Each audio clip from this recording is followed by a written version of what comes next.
Okay, so if you wear some nice shapewear, Okay. it is very interesting that all of the wiggly bits no longer wiggle. Okay. And when you run, it's like you're a dolphin. Okay. It's great. Oh, well, I guess I will take your word for it. We should experiment. We is one too many. I would say you Listen, experiment. it's not an experiment for me. I take notes. Hi, I'm Caitlin. And I'm Charlie. And this is Outsmarting the Shadows, where we help you survive horror movies. Indeed we do. Milo's back today. Yes, Milo is back. Still stinky. I don't have time to wash him, but he's going to want to come up here anyway, so... Might as well. We'll be fine. Yeah. So, today, we watched a cult classic. Yes. We watched a B movie at its finest from 1986. Which I thought Slither was kind of like a reimagining or a remake, but story-wise, it has nothing to do with this movie.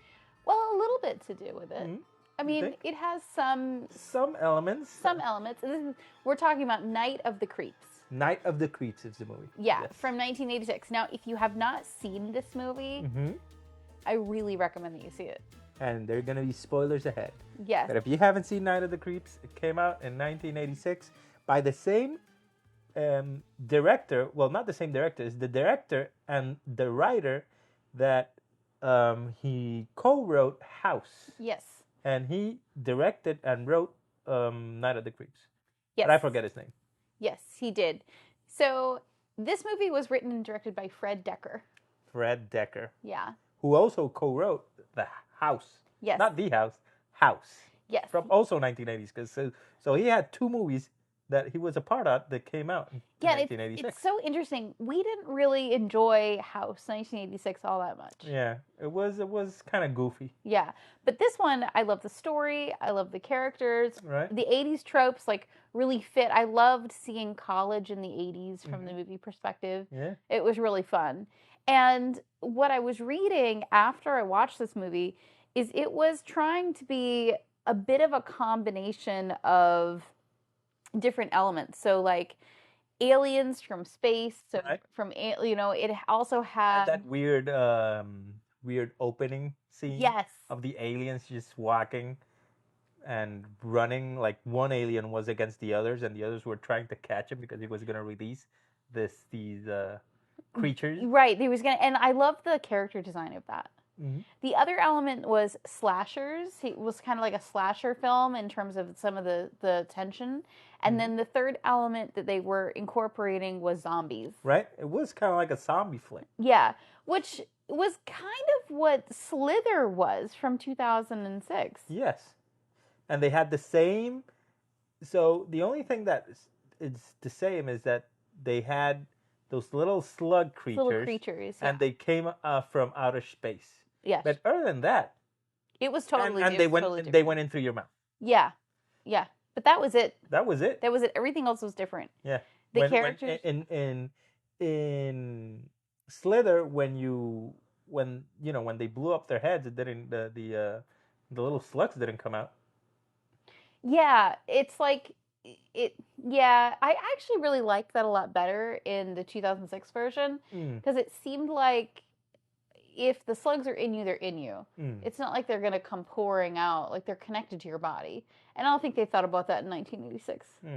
I thought that in the 1986 version, they all ate brains and they were all just in your head. I do like that. That was really cool. And what's so funny to me? One of the wildest elements of this, not the guy who was cryo-frozen, not the weird frat boy thing, but that in the fraternity or in the sorority for the girls, this one girl's doing some sort of science experiment, and she has a bunch of human brains that she's keeping in the basement. And I was like... That's normal. That is wild. Right. Like, okay, so they're entrusting you with human brains in jars. Hopefully not stolen from a cemetery. Right. Well, I don't think the brain lasts very long. So, So this movie really is focused around the two main characters. Mm-hmm. So focus on these two characters. Okay. Chris, who was the taller redhead, Okay. and James, who was the shorter brown-haired kid who had the crutches. He was my favorite He character. was my favorite character. I think he was the best actor, other than the cop, which was just wild. Yeah, that was I think it was like Detective Cameron. Yeah, and I think in Slither, the detective Cameron is the mayor because he's the most over the top character in the movie. Yeah, that kind of makes sense. That tracks. So that tracks. in Night of the Creeps, it's the detective. He's really over the top. The way he answers the phone. Right? Thrill me. Yeah, thrill me like a Jesus. Thrill me. I'm gonna answer the phone like that. Next time someone calls, I'm gonna go thrill me. It's just my mom. Right?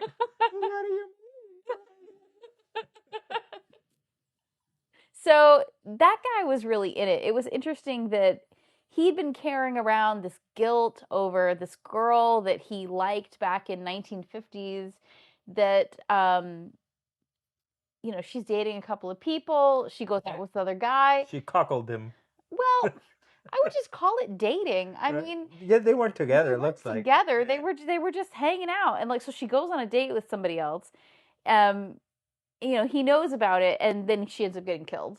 So he got. But she ends up getting killed because they were kind of like parked, you know, like they did in the 50s, I guess. Yeah. And then they see the meteor coming of that thing that the aliens kind of like go. It drops into the woods, and he decides, oh, let's go check it out. Yeah. For some reason, while a serial killer was on the loose. So there was a lot of stuff happening. A serial killer is on the loose. Something with an has axe. With an axe. Something has just fallen out of the sky, and your date boyfriend cop guy just stopped you guys to say, all right, you guys go home, and he looked devastated. Right. All of these elements together lead me to a survival tip. Okay? First one of the night. First one of the night. So, ladies, or gentlemen who date, right? If you go out on dates, first... you found someone on the Grinder or the... Yeah, the Grinder. That's the dating app, Grinder. You're so old. Yeah, the Grinder. It's not the Grinder. The Grinder. What's the other one? Grindr. It's the Grinder. You know, you go on the good old the Grinder, and then you go. What's the other one that you swipe left and right other than the Grinder? Flamethrower. It's not flamethrower. The app. The. Tinder. It's Tinder. Tinder. It's Tinder. It's bonfire. Yeah. You go to the Grinder and the Tinders. Then, you know, you met someone. Okay, carry on. Right, carry on. You met the old school way. It's a coworker. Oh, you look at that. Or you would her in, what were they, in college? Yeah, you met in, well, if you met in college, I guess you're dating in college, right? Okay, this is the date. Yeah. Point is, you're on a date, okay? Right, yes. No further explanation needed. Significant other potential is being interviewed through meals and movies, right? That's what dating is. So...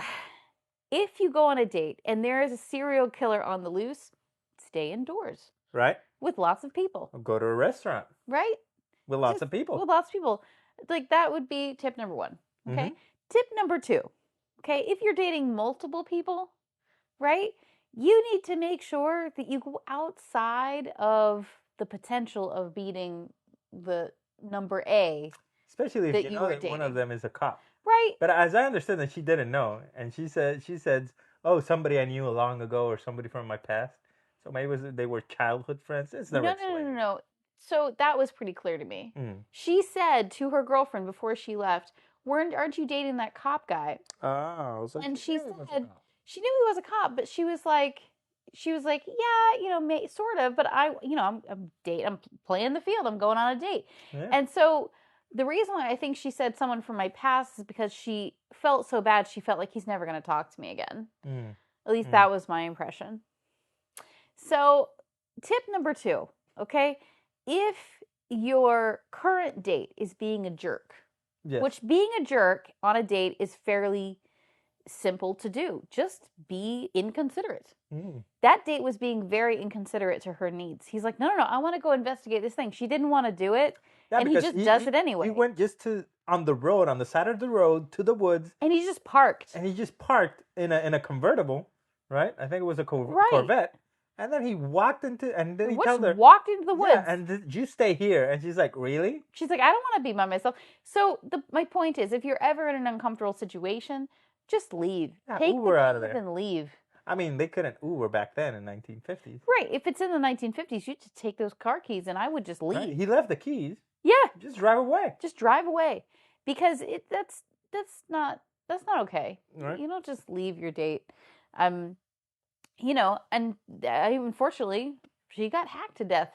She got hacked to this. Number 3, if you are left alone in a car and you don't have the option of leaving, you need to be aware of your surroundings. Right? Look everywhere. Look around. Yeah, who's behind me, who's in front of you, especially if you're in a Corvette. Right? In the open air, at night, bathing in the moonlight, like you like to say. I mean, who doesn't love bathing in the moonlight? Nobody likes to bathe in the moonlight. That's a white lady thing. Safely, though. Safely. You want to be safe. That lady was bathing in the moonlight, and look at what got her. Hacked to death. First of all, she wasn't bathing in the moonlight. She was nervously sitting in a vehicle, and the moonlight happened to be on her. That is not bathing. That is... I don't know. I think there was a lot of bathing. She got bathed with a hatchet, with an axe. Well, when we do a bonfire next, we'll bathe in the moonlight together. Yeah, unfortunately. Anyway, so she gets murdered. Yes. And then the cop finds them. Yes, the cop finds them. And we hear this through a bunch of flashbacks, but let's just talk about that now. Mm-hmm. Okay? So through flashbacks, we find out that he found her dead body, and they, you know, maybe him and his cop friends found the guy and his dead body, her date who had been taken over by those alien bugs. He also tracked down the psycho killer with his little axe and killed him. Mm-hmm. Shot him with his shotgun and buried him. Yes, next to the sorority house where the girl lived for some weird reason. Yes. And it's interesting that, like, I do love that he seemed to hold a torch for her for the rest of his life. Or maybe it was some sort of guilt over killing the guy. I don't know what he felt, but it was this tormenting thing that they didn't really even have to explain. It was just, but it was very visually clear to me. Mm-hmm. I understood it very well. I had well. nightmares. Yeah. With the serial killer all rotting coming out from the ocean for some reason. Yeah, and I just I appreciated that. Yeah. This rotting serial killer. So the serial killer element was very surprising to me that they would even bring it back, because we've already got a lot going on. We've got the aliens taking over aliens. People. We've got a guy who set of aliens. The aliens that let loose the bugs and the bugs themselves. Yes, the bugs themselves. Which we don't know if they're the same aliens or different species. They were never really explained. Yeah, it never gets explained. Then we have the guy who was unfrozen from cryo-freeze, who was her old date, which was never explained. Never explained. Did we see him again? Even did the campus get? It wasn't the government, because why would they put it right there on campus? It was a university research facility, and still. But it was very strange to me that, like, they didn't explain why he was there. They didn't really explain what experiment are they actually doing. What are they even monitoring in him? That very low security on the door. Very low security of an extraterrestrial infused human. Right. That's been there since the 50s. In the 50s. So there's a lot of things that need to be explained in this, but it's still, you know, despite all of that, all the mystery, or maybe even because of it, the movie just hits really well. Right. It's a really fun romp. You just don't ask too many questions. No. They go into classic college party, frat party in the 80s, which look a lot bigger than the frat parties that they show in movies from now. Yes, the frat parties back then were really fun. I think there weren't as many like drugs or like hard liquor needed. It was all like beer. Beer, right? That's all they drank. And I really appreciated that. Yeah. Beer, and the guy who was a douche, he was still a douche. Yeah. So Chris and James are friends. Chris sees Cynthia like across the way and is immediately in love with her. Yes, this is in the frat party. Yes. So once he has this like smitten thing, he wants to know everything about her. They go to a couple of parties. He finds out that she has a boyfriend. The boyfriend is really a jerk, and she kind of kicks him to the curb very quickly. Right? I really appreciated Very Cynthia for quickly that. when he kind of like bullied them Yeah, because they wanted to get into the fraternity. the fraternity just to find out more information about her. Yes, and they dared him to steal a body Yeah, and throw it in front of in the. front of the fraternity. Yes, and Which that's is where they went. That's how they got that's to how the they got the frozen guy. cryo frozen. You know, okay, so I made this comment right when they were getting this frozen alien stuffed body Mm-hmm. that like you can go to like federal prison for stealing a body. Yeah, but there's college students and they're white. Nothing's gonna happen to them. That's a very serious offense.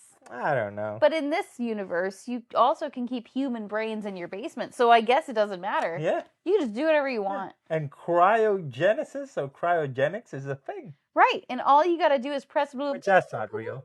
And like, Yeah, you just unfreeze. You just press the button that says unfreeze.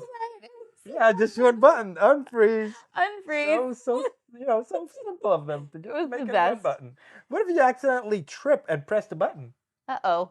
Right? Aliens everywhere. From the 1950s to 1986, nobody thought that they could, accidentally press the button that says Right? unfreeze. They didn't even have a little case over it or Right? anything. No, or a key. Oh, you need a key to turn on the key, so it's on and then press the button. Much less two keys, just not even one. Yeah. It's just right there. And Yeah, it should have two keys and a little lid. You open the key so that opens the lid, then you lift the lid, and then you press the button. Yeah, that would make sense. Would make sense. Security after security after security. Redundancies. Yes, that's what you need in a button that is going to defrost a 1950s civilian who has worms in his brain. Yes. So brain worm frozen man immediately kills the scientist. And the scientist we knew. Right? We recognized that scientist. Who's the actor of the scientist again? David Pymere plays the young scientist. And we've seen him in a couple of things that I can't remember what we've seen him in. Well, he was the big honcho agent in Marvelous Mrs. Maisel. Oh, that's right. Yeah.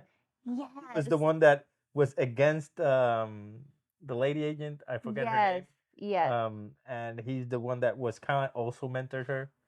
Yeah. Yeah, he's just been in so much over the years, and he's just such a great actor. Yeah. I love seeing him so young and like right. He was super young with hair, with long hair, 80s hair. He looked like he was just fresh into his career. Was so excited about this role. And it was a really small role. He died, and then he had worms in his brain. Yeah, and then he walked around like a zombie. Yeah. That's basically it. That was it. Yeah. He got cool makeup, though. He did get really cool makeup. The makeup in this was really cool. I liked it was all practical. Yeah. Every time people got worms in their brain, it was pretty cool. Right. What I think that was really janky is when the worms got into their mouth, because they did this weird thing where it was that you could see that they're just reversing the film, where they're really pulling them out, but they reverse the film, and it looks really wild and janky when it goes in and then just stops. It looked kind of janky. I didn't even get that. But I like the worms more in this movie than in Slither. I think they were scarier in this movie than in Slither. Yes, so in Slither, we were noting that as we were watching it, that in Slither they were so slow, and I can see the creepy factor of they're slowly approaching your home and maybe you don't know. But these guys were fast, like little infectious like rats. Little cockroaches. Yes, like little cockroaches. Just running around. It was really terrifying because, I mean, there's no way to catch them. No. You just hope they don't. Hope for the best. Yeah, they don't jump into your mouth. Yeah. So that was really terrifying. I was really excited about Cynthia's character right at the beginning. Cynthia has this really high-pitched voice like this. She talks really interesting. Yes. And Cynthia's the love interest. The love interest. But she right off the bat suspects that something is wrong. When she sees that her boyfriend's a jerk, she breaks up with him and she never gives him the time of day again. Yeah, because when the 1950s popsicle, came to, he went into the dorm, the girls' dorm, which was where his original squeeze lived. right. And she's in that dorm room now, so she sees him. Then she starts to see weird, crazy stuff, Mm-hmm. and she immediately tells this guy that she likes. Right. But he doesn't believe her. He calls her crazy, and I was so upset at that. Right. I mean, he was playing the douche character, so.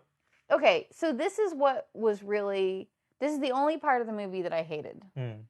The only part of the movie I hated is Cynthia goes to talk to these guys. One of them she really likes. He's like the main character. And she's like, I just want to go on a walk with you and talk. So she tells him, I have these really serious suspicions. There's something going on. You know, we need to look into this. And he's like, you're just stressed and Right. da-da-da-da-da-da-da. Yeah. Right? And then she goes like, well, maybe I'm crazy, or I'm going crazy. She doesn't even say it then. Like, if she said it right then, at least it would have been some sort of continuity. But it's like 30 minutes later, they've been on this walk. Right. Which, during this walk, his friend goes... gets out of there so that they can be alone. He walks her to her sorority room, and she suddenly is, without explanation, convinced that she's been acting crazy. Yep. And I'm like, what dialogue did we miss that suddenly your mind was changed off of like seeing weird dead people? It's the 80s. It doesn't really matter. This movie is not, is not remembered for its pristine plot. The character development was not 100%. Yeah, that was the only character that I really liked was the detective. The detective was cool, but no, the kid that was in the crutches. James. Yeah. James was awesome. I couldn't believe that they killed James. Right? He went into the bathroom.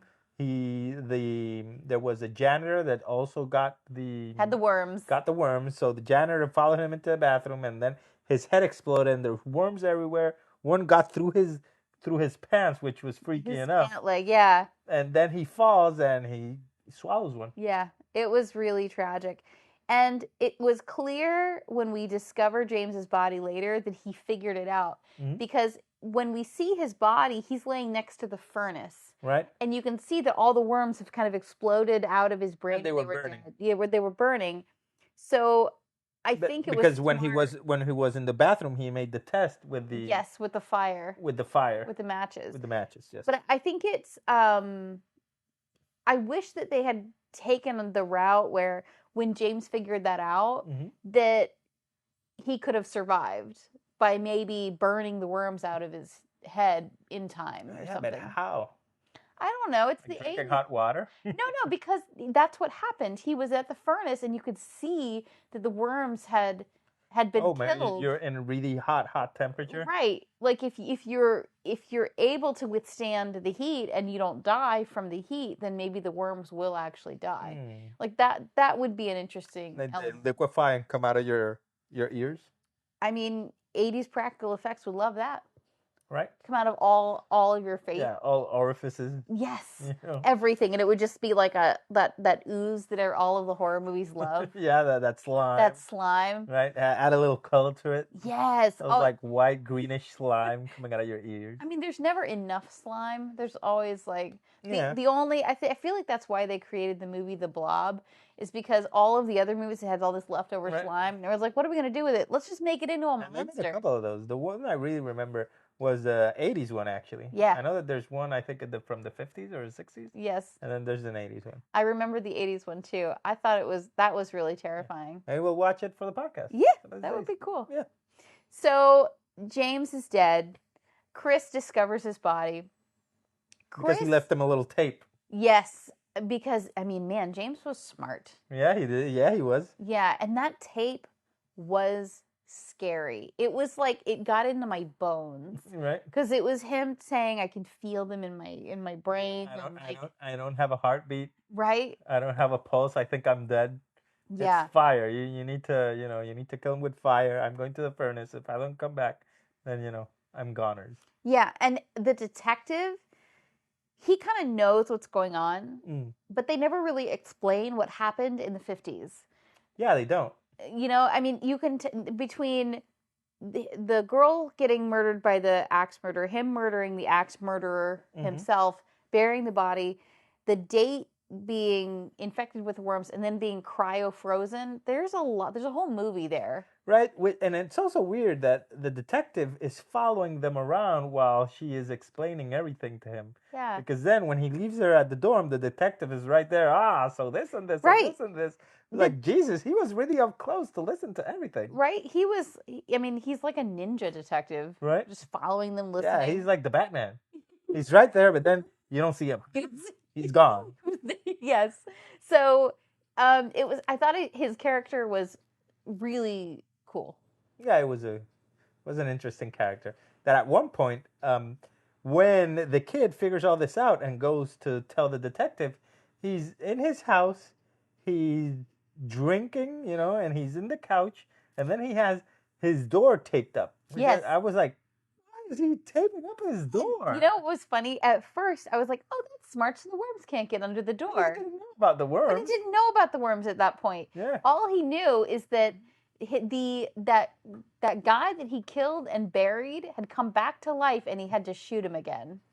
Bodies start to kind of come back to life because, and I didn't really understand why the axe murderer came back to life, but we know that in that scene where he punches through the floor, that was kind of creepy.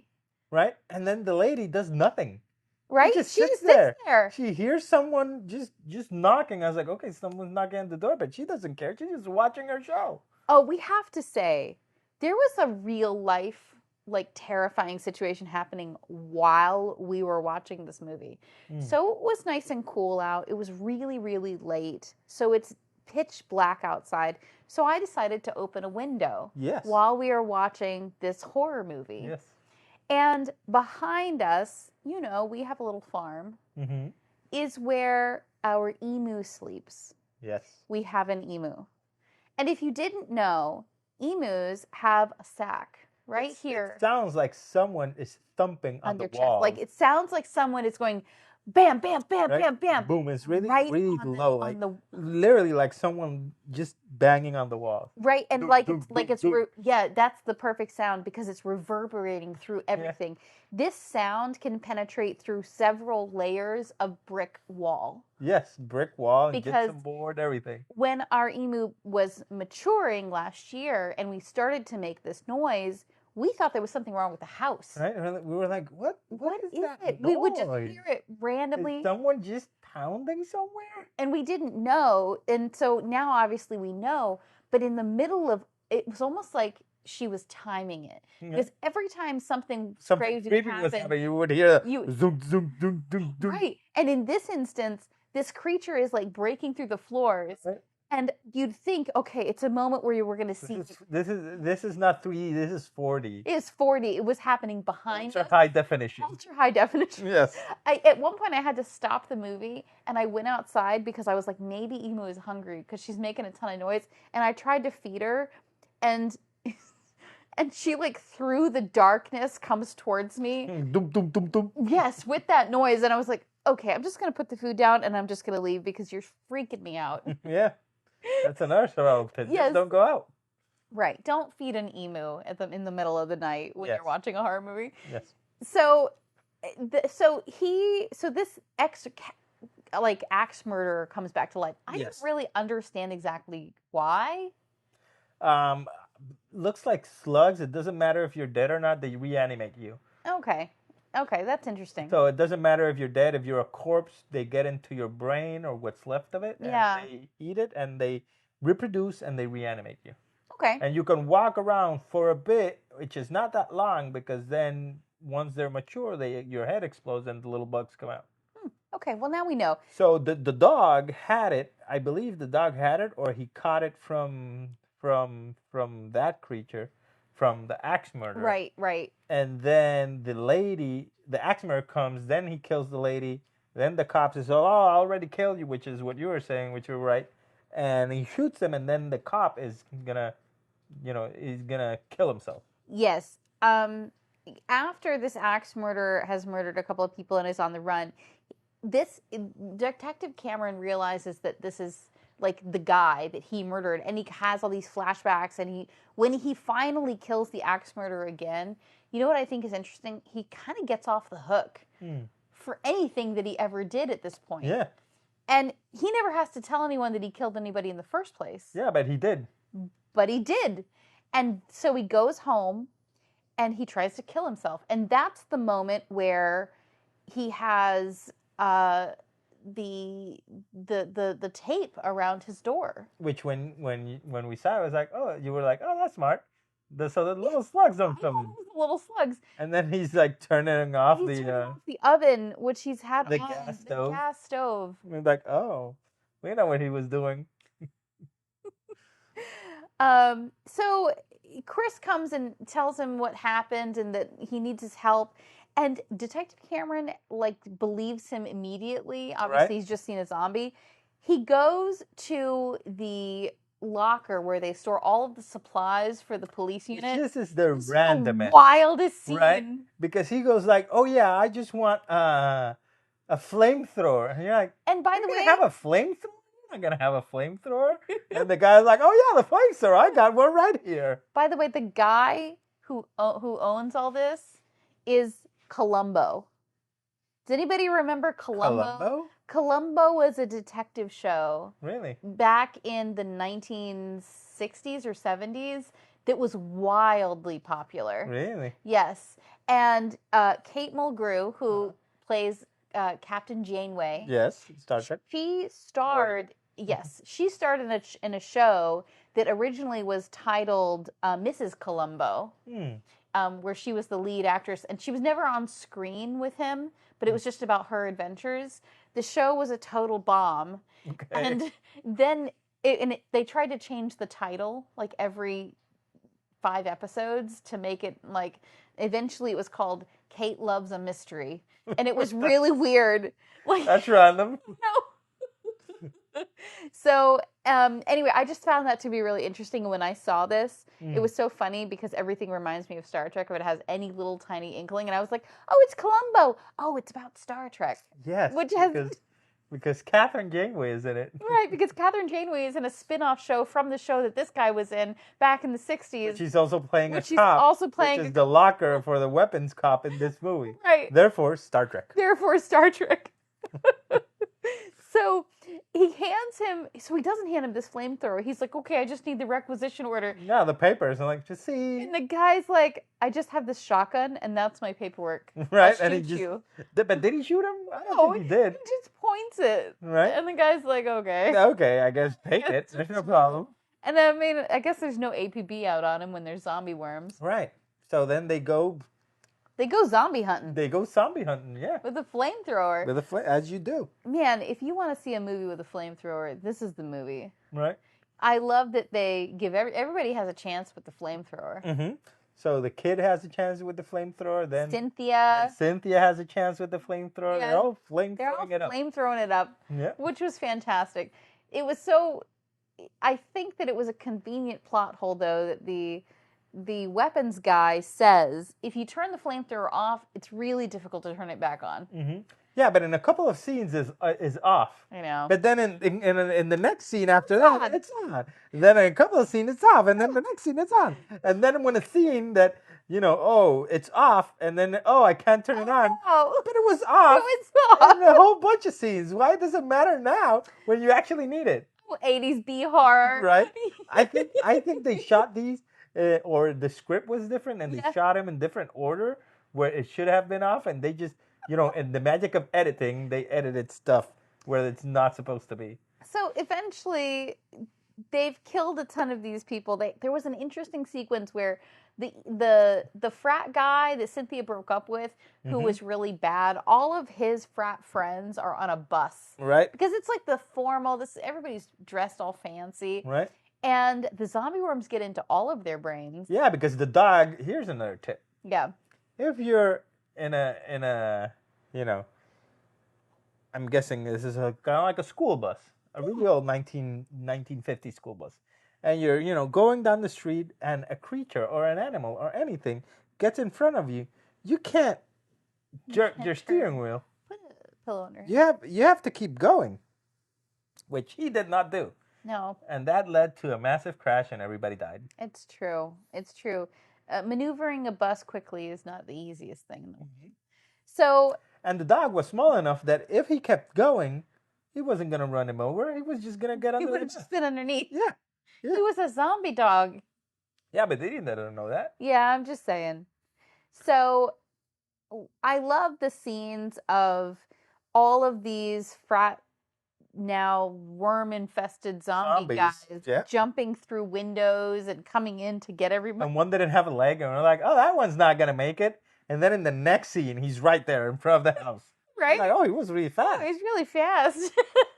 It was really creepy and it was really well done. And it was quite funny whenever they were killing everybody. Right. And then the detective with the one-liners. Ladies, oh my I God. got good news and bad news. The good news is your dates are here. And the lady goes like, bad news, they're all dead. All dead. It was so random. It was really cool. So I guess survival tips is, I don't know, like, would we be able to barricade this house? No, there was so many windows. The survival tip in this situation is the same survival tip to survive Slither, right? You know where I'm going. I do know where you're going. Get your GIMP mask. If So, you had a GIMP mask in this movie, as well as if you had a GIMP mask in Slither, you can survive. And in this movie, that so much so because they're in college. There are a lot of there's wild parties and orgies and shit. It's more probability that there somebody somewhere in these dorms is gonna have a GIMP mask. I disagree. I don't know. In the 1980s, I don't think that kink was much of a thing. Yes, it was. I think the GIMP mask came from the 80s.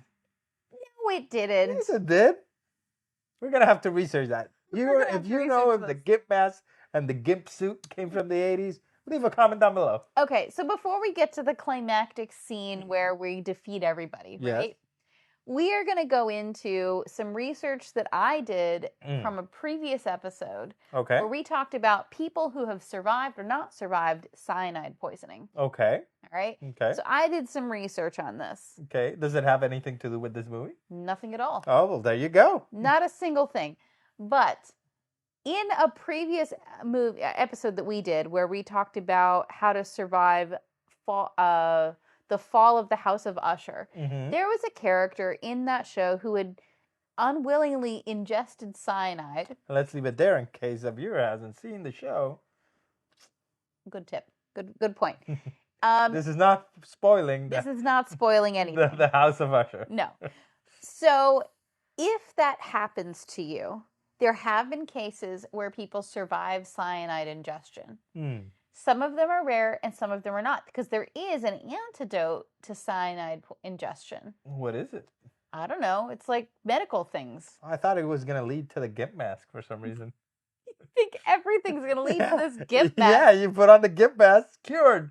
No more cyanide poisoning because, the latex and you covering your mouth, the lack of oxygen. I'm just just letting you know that we're not getting a GIMP mask. I don't want a GIMP mask. Unless there are creatures that are going to burrow into our mouth, I don't see a reason to get a GIMP mask. But if that's a possibility, I think we should just have one just in a drawer somewhere, just in case something like this ever happens. We are going to be prepared. I would prefer a little gimpy mask for Milo here. Poor dog. This poor dog. I think he would wear it well.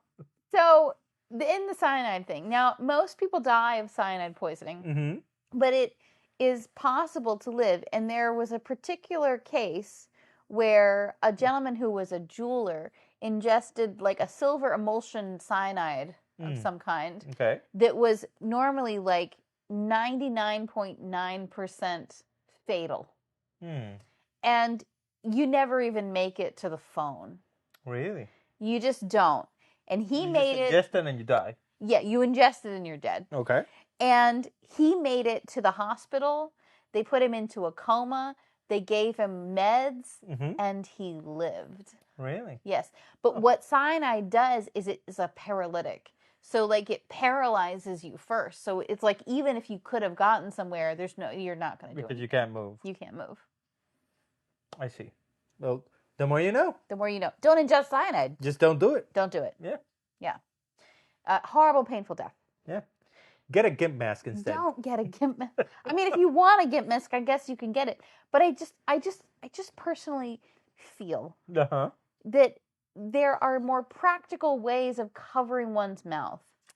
I mean, Here, not more secure ways. The GIMP mask is, it's skin tight and it's super secure. Let me give you an example, okay? In fact, go all the way. No, that doesn't work. Tell the listener what I'm doing. So she is just covering her mouth with her hand.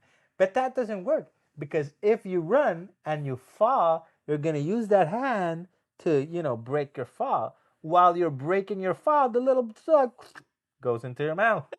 In fact, go all the way. Get the whole GIMP suit. That way, if they get on you, they don't touch your skin because you're covered head to toe in skin-tight leather or pleather.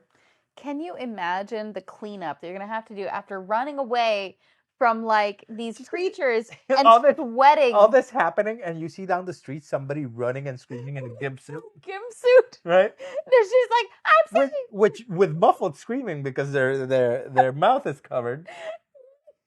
That would be a sight. That would be a sight. Yeah. Well, if they're smart, they would wear the entire GIMP suit, the GIMP mask, and they would get on a little electric scooter and just ride out of there to freedom. Ride it out? Yeah, with a little scooter.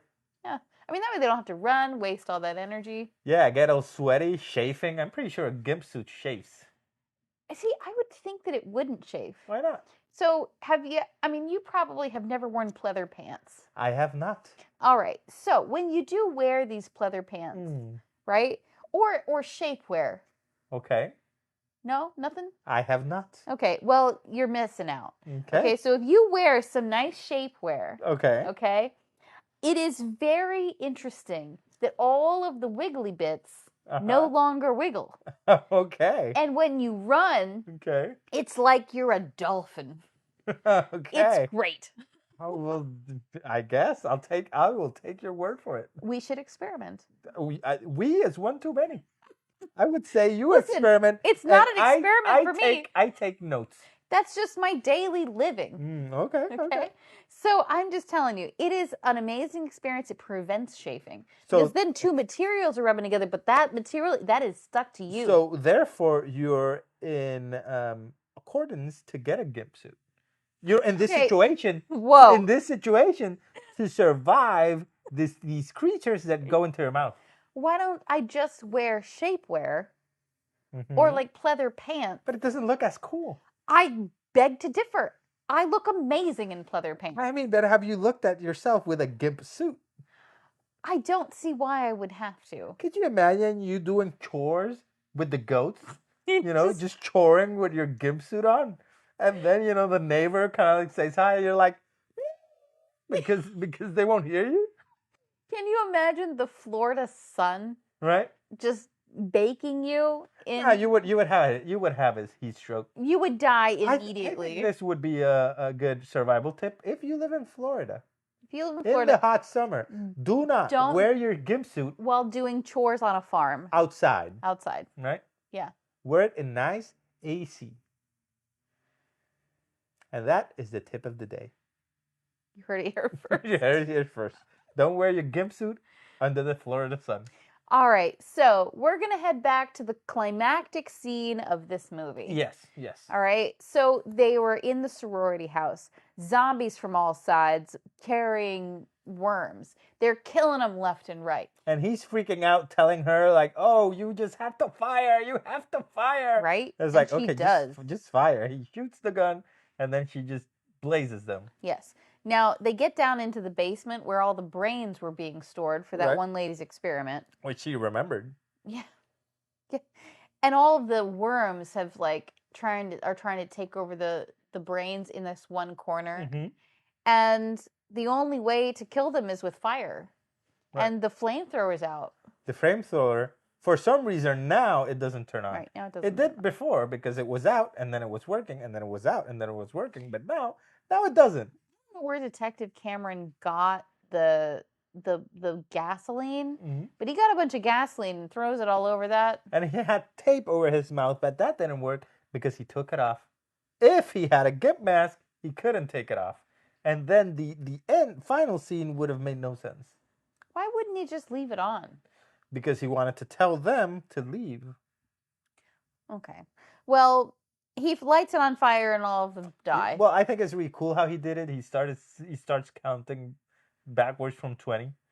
While he's kind of like, I'm cool. I'm throwing gasoline. And he looks at the kid and gives him a wink, like, yeah, I'm going out with a blaze. But he doesn't. Like, it's so weird. In the end, we see a charred Detective Cameron, and I'm Right? like, what's going on? And then he falls, and so he didn't do anything, because then the little slugs in the end, they go into a cemetery. Right? And I'm just like, okay, so it continues on. Right? But then you see these giant, which made no sense, the biggest spaceship, alien spaceship you can ever imagine, with a little fog light just looking. Listen, if you're an alien and you have that technology, you're going to have better technology than just a little light looking for these tiny little creatures. Well, you know what? They probably tasked that one alien that released him, like, you get the fog light, Joe. You go and get him. That's what you gotta do. Right? And that was just his little ship. Yeah. Compared to the other one. Ship. So I think, this movie was fun. It was. It was a I liked really this fun one. movie. It wasn't like House. That House I found a little boring. This movie didn't drag at all. No, it didn't. It was really great. If you love B-horror, this is it. The acting wasn't great. The best acting in this movie was from the kid that had the crutches. Yeah. In my opinion. I want to look up and see what else that they've been in and try and check out some of their films. Yeah, we can do that. But what is the final tip for surviving this movie? Other than clearly, have a GIMP mask, but that's not a tip that you want to give out. Because it's not that I'm against it. It's that I just don't think that the GIMP masks are readily available quickly enough. I just don't think it's practical to get a GIMP mask. Okay. I think you need to put something over your mouth, and I don't want to advise people to, like, if alien worms are coming at you, just get something that you don't have access to. Okay. I would say you need to cover your mouth with, the T-shirt method works. Mm-hmm. You could even just. What's helmet that, like, is, those, like a hockey helmet. A hockey helmet or a safety, safety shield. Yeah. You can go to Home Depot and get a safety shield. Yeah, there's a lot of things you can do. The ones that have oxygen that cover your whole face. Yeah, that's intense. Yeah. I guess you can get one of those. You probably are going to have one of those as much as you're going to have a GIMP mask. Yeah, after COVID, probably a lot of people have one of those. Yeah, probably. Yeah. So keep it handy. Mm-hmm. And I would also say rely on fire for this one. The fire seems to really be a deterrent to these creatures. I'm pretty sure fire kills most anything with enough quantity of it. There's a lot of things that we've faced that probably wouldn't die in fire in terms of these movies. Yeah. So, like, any haunting, I don't think they care about fire. Yeah, but if you burn the house down, you're burning the creature. Not necessarily. If they're attached to the house. If they're attached to the house. But then again, if you have all your money poured into the house, you can't really burn it down. Insurance rates. Right. Yeah. Insurance is going to listen. Yeah. What do you mean it was haunted? Right. You don't have the claim. What do you mean? There's no insurance for haunting. Right. There's no Oh, there should be. Right? Haunting insurance. There would be fraud up the wazoo, but fuck the insurance company. No, there wouldn't. Right? Because the stipulation is you got to prove it.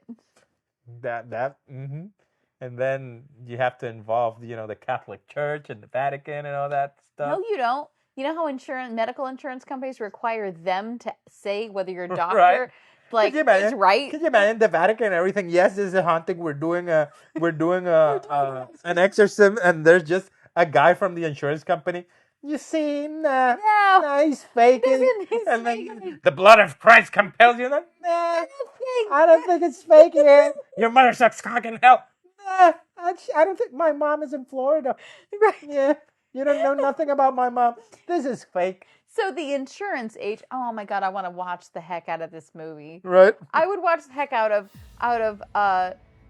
John Small is an insurance agent Right. working for the first haunted insurance agency. It covers both medical, personal, and home. Mm-hmm. And he is required to go up against to go into these homes and just verify That they're haunted. it's haunted. And he's like, well, and every 5 minutes he gets a call from his boss. You cannot approve this claim under any circumstances. And you see things flying around him. Flying, and he's like, okay. I mean, yeah. I think he's the wind. The little draft is blowing that. Right? Yeah. That would be an interesting. That would be awesome. Should get on that. I'm writing this. Yeah. You should write that. I'm writing this short story. Hey, how did you survive? Yes. Did you survive with or without a GIMP mask in Night of the Creeps? Yes. Let us know. Write a comment. Yes. Please remember to like and subscribe this, but the thing that we want most from you guys right now is we want to hear from you. Mm-hmm. Anyone who's watching this, please leave a comment down below and let us know what you think. And let us know if you have any tips or tricks for both survival or any suggestions for movies that you'd like us to cover. Yeah. So thank you so much. Remember to be vigilant, be safe, and be the last one standing. Always.